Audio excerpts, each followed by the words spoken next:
Spoilers for the recent season of Sonic Prime. Now, let's get this out the way. Besides being a show that looks like and sounds like it should be sponsored by Amazon Prime, this show is actually interesting in a good way. Now, I know I am Mr. Debbie Downer, Mr. Negative, if you will, but me personally, I really did enjoy this show. First off, let's get the animation out the way. I was kind of iffy on it because when it's really close up to Sonic's face, it doesn't exactly look the greatest. I think I know what they were trying to go for. Like, they were trying to show like, oh, it's the actual hedgehoggy kind of thing with the quills and all that. But honestly, it looks kind of ugly. I would rather it just be kind of smooth-ish or even just some fur textures, but that's just cosmetics. Anyway, the story is actually where it gets kind of weird and kind of hard to follow, at least at first. So essentially, it starts off as any other Sonic project does. Dr. Eggman and Sonic are going at it. He's trying to foil, Dr. Robotnik's machinations, whether it be the destruction of Green Hills, turning of Mobius, whatever else you want to call it, whatever. He just wants to roboticize things. Obviously, not very creative with Eggman, for lack of a better term.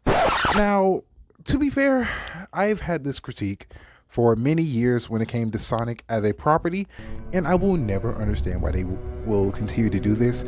Why is it that they replaced the voice actor of Sonic from Sonic X and the games? This was the literal perfect voice actor for Sonic, and I don't understand why they recasted him.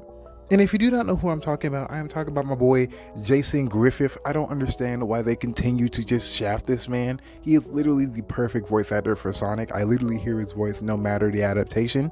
Now, believe it or not, this show was really, again, interesting, but I actually kind of enjoyed this. More than kind of, actually. My gripe with this show mainly comes from how the plot goes. And again, this could be just because it's only the first season of this entire show. Yes, it's a show. It is not a movie, unfortunately. This is a TV show, which is actually kind of better because, actually, believe it or not, Netflix put their foot in this. At times, the budget, again, can feel kind of weird and wonky, but whenever it gets the action scenes, this looks incredible. This looks like a high-budget cutscene from a Sonic video game. I really do love the aspect of, the video game logic of the the origin of a lot of these characters, which really begs the question onto why they kind of, are afraid to get into the shadow of it all. If you know, you know, and we will get into that later into this video. They do several different homages to the backstory of Tails, Knuckles, and maybe we'll get a few others if the series continues, which most likely it will. I mean, this show was actually pretty good. It's going to continue. And I actually really love the way they do the flashbacks. They just show kind of sort of game footage, but obviously altered for, the cinematic purposes of it all, having them talk and things of that nature. Really incredible. I really like the choice of doing that. Not only because it's very budget friendly, but it's just kind of like a good wink and a nod to the Sonic fans, Really gives me a throwback to the old DS days, if you know. It's really fun. I really enjoyed this. And obviously, I've been skirting around this for too long, and it's time I talk about this weird plot that honestly has me scratching my head so much. In the beginning of this, I actually thought that, Eggman won and he actually succeeded in roboticizing the entire city of Mobius, Green Hills, whatever you want to call it. But turns out, apparently, Sonic, due to his ignorance and due to his own brash nature, has ripped a hole into the fabric of space-time and reality, for lack of a better term, and is now flip-flopping through timelines and realities, literally, to where he meets different versions of his friends. It's kind of like a Sonic Knight situation, or a Sonic and the Secret Rings type of situation, or a Spider-Man Shattered Dimensions type of situation. Yeah, it gets weird really fast. So the main conflict is essentially him stuck in this one specific timeline of where there's not only one, but several different versions of Dr. Eggman, i.e. called the Chaos Council. And yeah, it goes as follows. There is a baby Eggman, an old man Eggman, a teenage angsty Eggman, a weirdly effeminate Eggman with samurai motifs, etc., things of that nature. And yeah. And no, our original Eggman is not part of this group for some reason. This would have been really cool, I guess. And so Sonic has to team up with Nine, a alternate universe version of Tails, who uses mechanical tails as his new appendages. And Basically the freedom fighters, i.e. being these random NPCs, and of course Amy, a roboticized version of Amy, released for a short time, and Ruse the Bat and no Omega for some reason. Dude, where is my Team Dark? Seriously, you have Shadow in this show, and yet there is no Team Dark. There is Shadow and literally Ruse the Bat. Where is my Team Dark? I am upset. This was my main criticism of this entire show. Why? You know what? No. This is my time to actually rant a little bit about the whole Shadow situation. So you have my favorite, and I mean my favorite, angsty hedgehog in this entire show, and you don't even use him. You literally use him as a plot device. He's literally coming in and out of reality because Shadow, oh yeah, I forgot to mention this, Shadow has a Chaos Emerald, a singular Chaos Emerald, for some reason. One Chaos Emerald and nothing more. They don't even discuss this any further. It just shows and cuts to him one episode of him just looking for a Chaos Emerald. He finds it. He does Chaos Control. He fights Sonic, blah, blah, blah, blah, blah.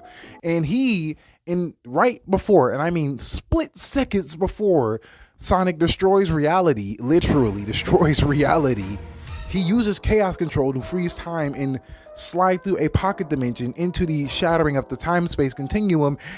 And he's been there ever since, trapped between time and space, trying to convince Sonic to hurry up and just figure this stuff out already, to, I guess, fight him, as we'll find out later.